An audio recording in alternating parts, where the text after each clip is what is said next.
Hello, this is RICKY, the mainstream movie guy. Hey guys, welcome to my spoiler review for Star Wars The Force Awakens. And if you are watching this will be a spoiler review.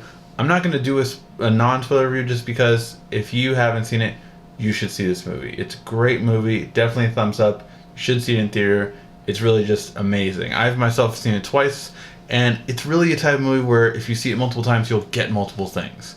And it's really a great showing. So, first of all, love the new cast, love the old cast, really great all around. The new cast, Rey, Poe, Finn, Kylo, amazing cast all around.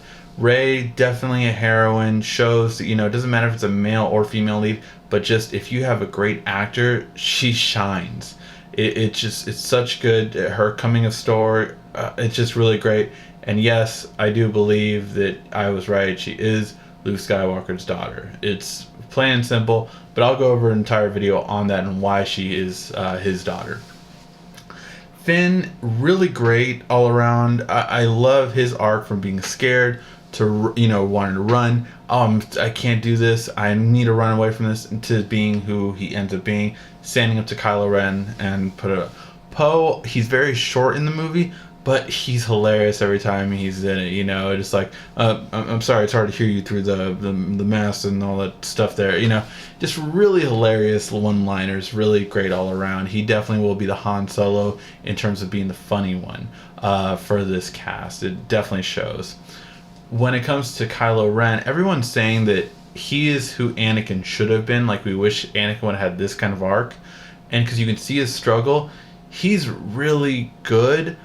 I'm just curious to see how much more he'll be developed. I feel he's a little bit too whiny, but he's struggling. So it really, I get it. He's struggling to be light and dark, but now that he did this turn, of course what he did to Han Solo, oh man. So the first time, I was just like, oh man, this is really kind of telegraphed. Please don't do it, please don't do it. They did it.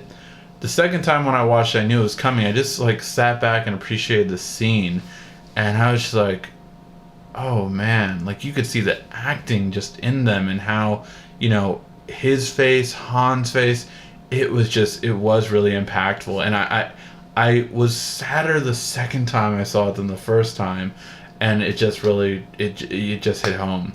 But I would want to see, okay, everyone's wondering, oh, well, will Kylo Ren be redeemed in the end? I hope not. A lot of true fans are going to be like, no, screw that. You kill Han, you're not redeemable. That's just it.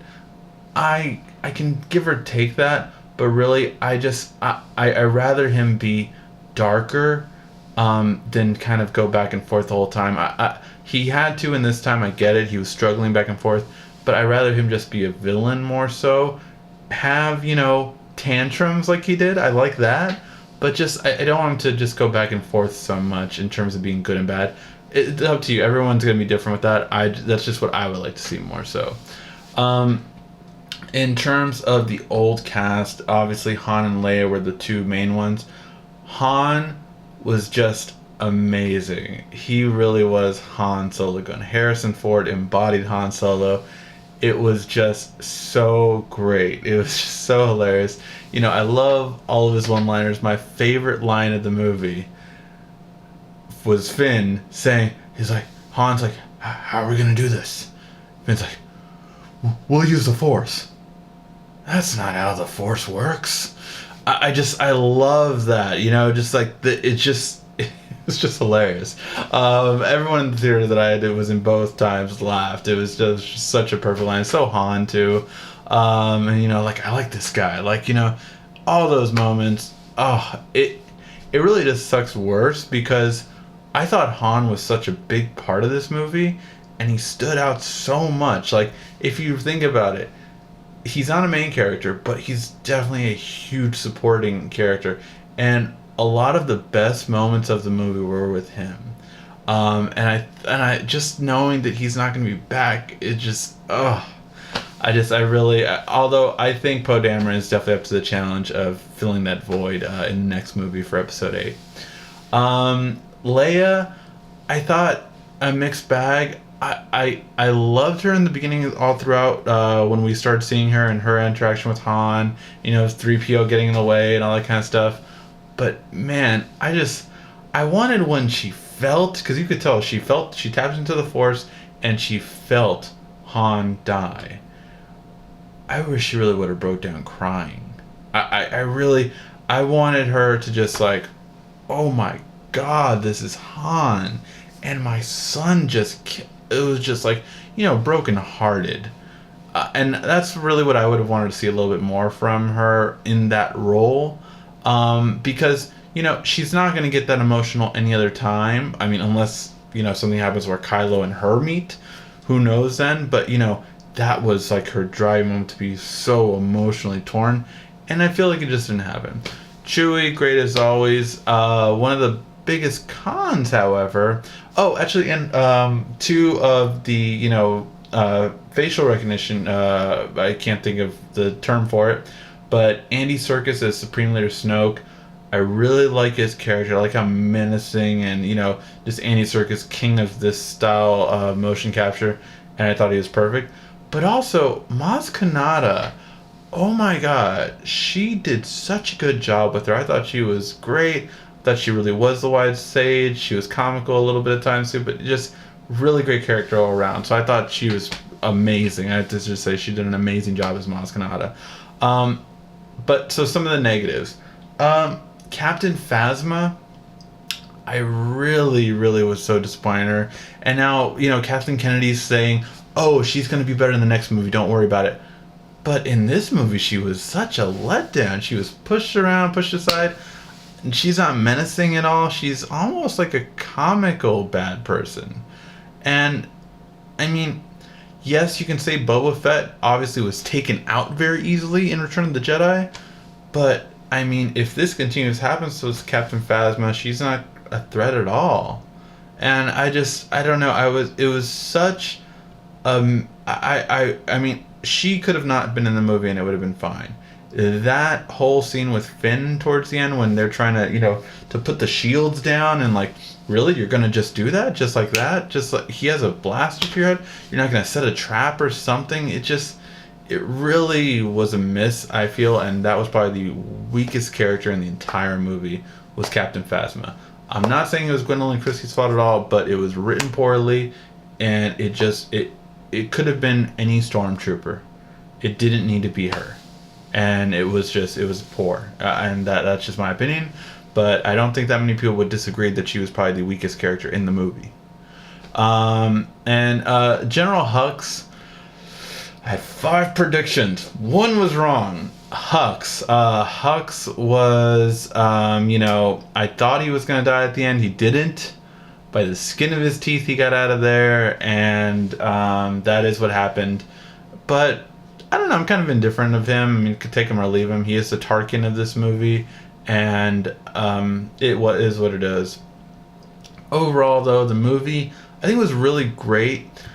I felt so. The one negative that everyone feels was, did it call back too much? Was it too much like A New Hope? And I will say this.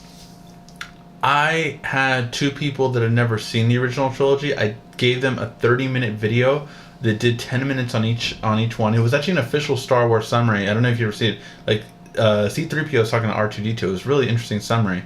But so they did the whole summary of the 3 movies, and they loved this movie. So they loved it. My fiance, actually, this is her favorite Star Wars. Now, she did not see the original trilogy till only a year ago. But, I think because the dated effects and everything, I try not to show her the new editions. But because of all that datedness, she related to this one a lot more because, this is glamorous. It's great. It looks great. It's so much beyond it. And I thought it was really for a new generation. I think it is perfect. But I will say that having seen from the old generation, the thing that got to me a little bit much was that they had to blow up the Star Destroyer.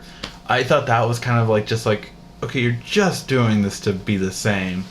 But, because they could have, I think it would have been a better ending to have destroyed it as a space, so it was like no longer functional. Like the thing was destroyed, but the planet was intact.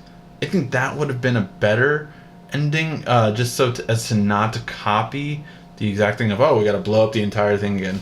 But overall, I thought it was good. Overall, this was such a great movie. It really was Star Wars again. You got the feeling of Star Wars, the lightsaber, this music, the scores. There wasn't anything like I would say a dramatically great score in this movie. They kind of played it safe, and they kind of went on to a lot of the old cues of the songs that we grew up and love. But there was no like Duel of Fates as in the prequels had, with like a new iconic song. I never felt that in this movie, but it felt like Star Wars and it felt great. I probably will see it at least one more time in the theaters before it goes out, but I'm just so happy with this movie, guys.